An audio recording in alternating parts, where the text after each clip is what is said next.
On this episode of the Ask Mike Reinold Show, we talk about quadriceps versus patellar tendonitis. We talk about the use of analgesic creams, like topical analgesics, and we talk about strengthening after regaining new range of motion.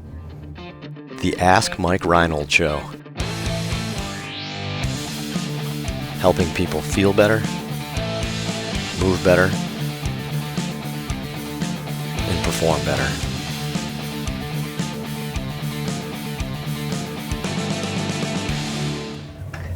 Welcome back, everybody, to the latest episode of the Ask Mike Reinold Show. I'm up here at Champion PT and Performance up in Boston, here with Lenny Macrina, Dan Pope. We're here answering your awesome questions. Dave Tilley is still on sabbatical. He saw how refreshed I was coming back from sabbatical, and he did the same thing. I mean, everybody needs a sabbatical. Who needs a rest Everybody up? needs a sabbatical. Maybe one more week and it'll be good. We'll see.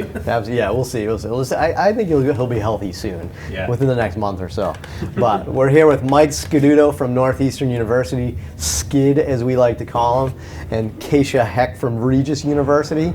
Keisha, what the heck? Because we can't think of another nickname, I guess. Ketchup was big for a while. I kind of like the ketchup one. You like ketchup? Yeah. I love Keisha, ketchup? Ketchup and mustard on a hot dog. What do you put on a hot dog? Ketchup and mustard. What do you put and on a lot it? of sauerkraut. Sauerkraut. You do, yeah. really? Sauerkraut? I make my own. I got like a 5-pound jug in my fridge. Of sauerkraut?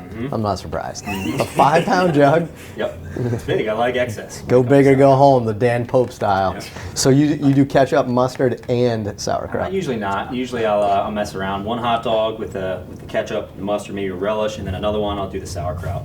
So I like to mix and match. Not all at once. And eats 3 hot dogs at once. I mean, that makes sense. Keisha, what the heck do you put on your hot dog? See what I did there? Just ketchup.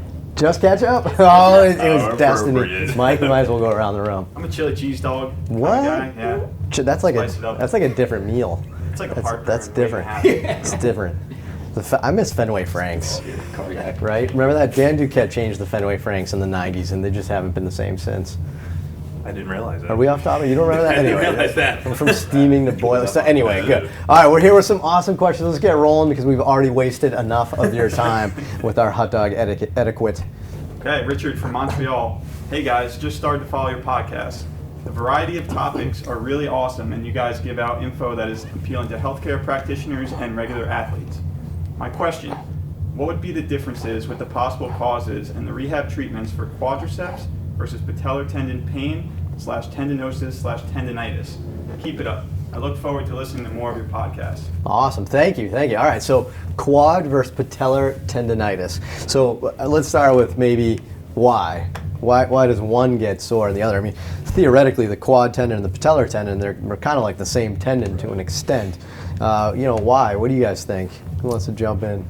Leonard? I don't know if I have a true answer for that. I just don't know if it's something of alignment or the function of the athlete. You know, basketball players tend to get more patellar tendon type stuff, I think, more of a jumper's knee, so to speak, type thing. I feel like most people do. Most people get more patellar, right? Right, exactly. Quad So tendon's I don't know if I've ever Yeah. seen anything why. I mean, obviously, palpation and location or symptoms are going to be your differential.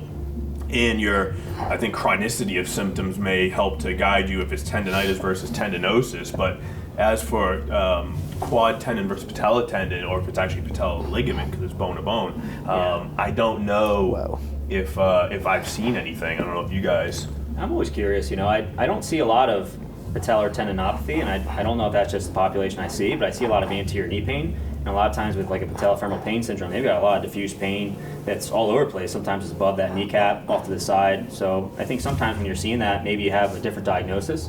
I think at the end of the day, you probably want to strengthen everything. So hips, quadricep, everything else. If you do truly have a tendinopathy and you think that's giving that person pain, then maybe the treatment's going to be a little bit different. Load the tendon up to make it feel better. But in general, I think that most of the pain that I see above the kneecap also falls into that whole bucket of patellofemoral pain syndrome, anterior knee pain. Yeah. So I treat it that way. Yeah, same thing. I mean, the treatment algorithm is probably the same as what you're getting at. Right. I mean, I definitely think patellar tendonitis is more common. I mean, if you really think about it, I mean, force vector wise, there's definitely going to be more stress, kind of more distal on the insertion point and stuff than the kind of more proximal in there. You know, I don't know. I feel like the quad tendon's not as exciting of a tendon, where the patellar tendon's a little bit more stressed, I guess, through functional activities. I feel like, correct me if I'm wrong, I feel like quad tendon kind of pain up there is like a lot of people, like deep squatting tend to get that, you know, versus patellar tendonitis, and then more jumping people. I may have just made that up. Have you noticed that, Dan? I don't know.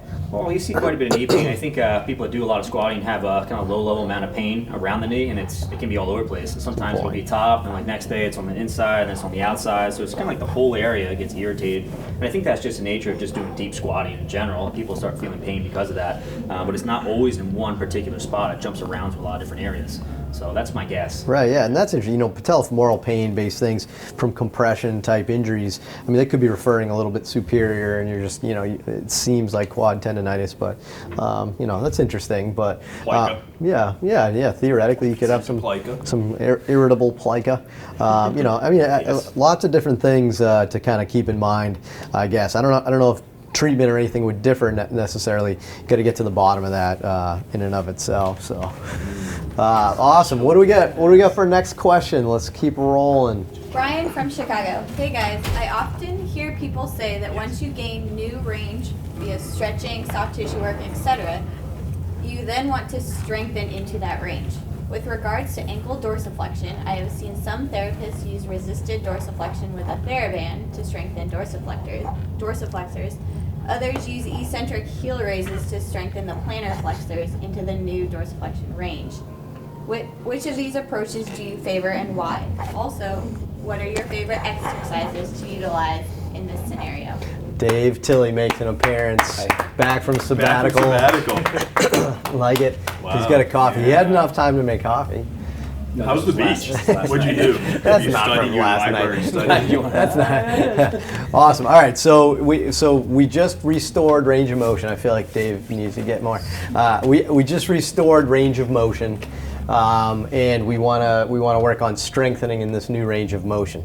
So I guess, do you want to use the muscles to produce that motion, or the muscles to control that motion? Is that kind of the question, right? Like kind of concentric so dorsiflexion. Do you want to work eccentric plantar flexion? Do you want to work concentric dorsiflexion? I'll let you guys answer. I'll just jump in and say like both. Yeah. Right? I mean, like the whole point is to work it functionally through the new range of motion, and that can be both concentrically and eccentrically. So I don't think there's a right or wrong. I think it goes back down to your activities, and I would probably do both. But what do you think? Yes. Yeah. Just slowly bring both I'm in. a big fan of trying to get someone to use whatever they possibly gain, even if it's a little amount, regularly. So if you give them another quarter of an inch of dorsiflexion on the table, and they can blow out a goblet squat, you know, in their warm up or like throughout the day if they get home, whatever. I think that's good.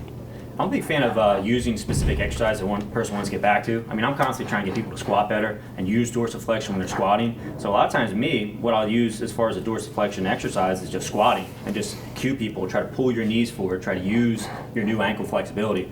So I like the ball idea. I know that's a big SFMA one, resisted dorsiflexion, rolling a ball up, bringing your knee up. I like the idea of just getting into the new position and try to stay there, try to use that position and try to load it up. I mean, Dave talks a lot about the spectrum concept, where you gain range of motion, then you do low-level motor control drills to try to reinforce that, and then we want to get more specific. So if you're trying to get better at squatting, obviously I do a lot of squatting, then we want to try to work that pattern with the new range of motion that you built in your ankle. And that's how I would go about it. Yeah, and I don't know if I've like really thought this through like this, but the more we talk about it, I feel like you do all three, and you almost need to do all three. So you do concentric to kind of like engage it, you do eccentric to control it, and then you do functional activities to kind of just do it in whatever pattern you need it for.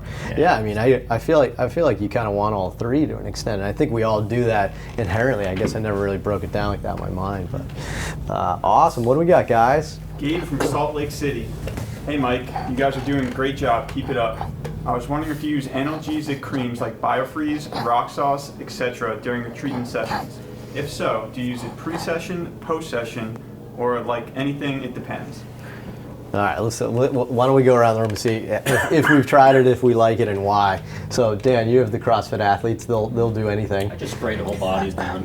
Yeah, no doubt. Bathtub. They need to make a Spray tan. yeah. If we could combine bodybuilding and CrossFit, we would have like a spray tan with rock sauce Body all cross. in one. Yeah, oh yeah. So Dan, what do you think? Do you do any topical analgesics? I mess with it a little bit. I think it kind of falls in the bucket of doing something that makes athletes feel better temporarily, you know. So if individuals do like it and they've tried it, I'll give it to them. If they think it's going to help them out, then I'll go for it. I've tried it a little bit. It's not been like a huge part of my physical therapy treatments at all, but I'm not the person that's going to turn down treatments just because I'm like, oh, evidence doesn't support this. BioFreeze actually has quite a bit of research to support it. Its usage and decreasing pain. So if I'm in that acute phase and I want to get that pain driven down, I'm going to try it. You know, if that helps. I'm not going to make that the only treatment. He's not going to come in and, all right, 45 minutes, we're going to spray that knee with BioFreeze. But it might be something we try. It's quick, it's easy, it's pretty cheap, and it's helpful. Yeah, Well, if you are on fire today. It's easy. What is that? You're just like me, like the other episode. Sorry. Caffeine's flowing. Why? Don't be sorry for being awesome. Yeah. Okay. Right. I'm not sorry. Yeah, I mean, I'd say for me, BioFreeze, which is from TheraBand, that Performance Health Academy or whatever, you know, the parent group is there. You know that they want to get as much efficacy as they can, so they're trying. So I prefer BioFreeze. I think it feels pretty good. And then I will say I use a lot of heat too, and just even some of the classic athletic training things like the Kramer products like Kramergesic, Atomic Bomb, Red Hot. I mean, those are something from athletic training rooms that are quite popular. We actually have here in our PT room. But if somebody's going to go out and throw and they want to feel good, excuse me, they feel good, they love rubbing that stuff on. So I'm pro doing it, and just like Dan, I think if it makes them feel better, helps them move, I mean, I'm all for it. It depends, yes. They sum it up. I think we all kind of think that way.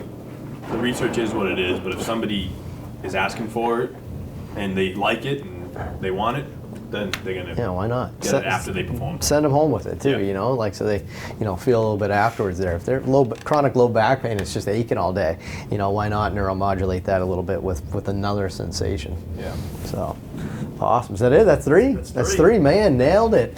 Well, thanks so much, guys. We appreciate everybody joining us for the podcast. Numbers keep going up every week, so we really love all the attention that you guys are giving us and all the great questions. So keep them coming. Go to MikeReinold.com, click on that podcast link, and ask away. Any of your questions, rehab, fitness, sports performance, business, like anything you guys want to talk about, ask away. The questions are great, but do us a favor as well. Subscribe and be sure to rate and review us on iTunes, and we'll see you guys on the next episode.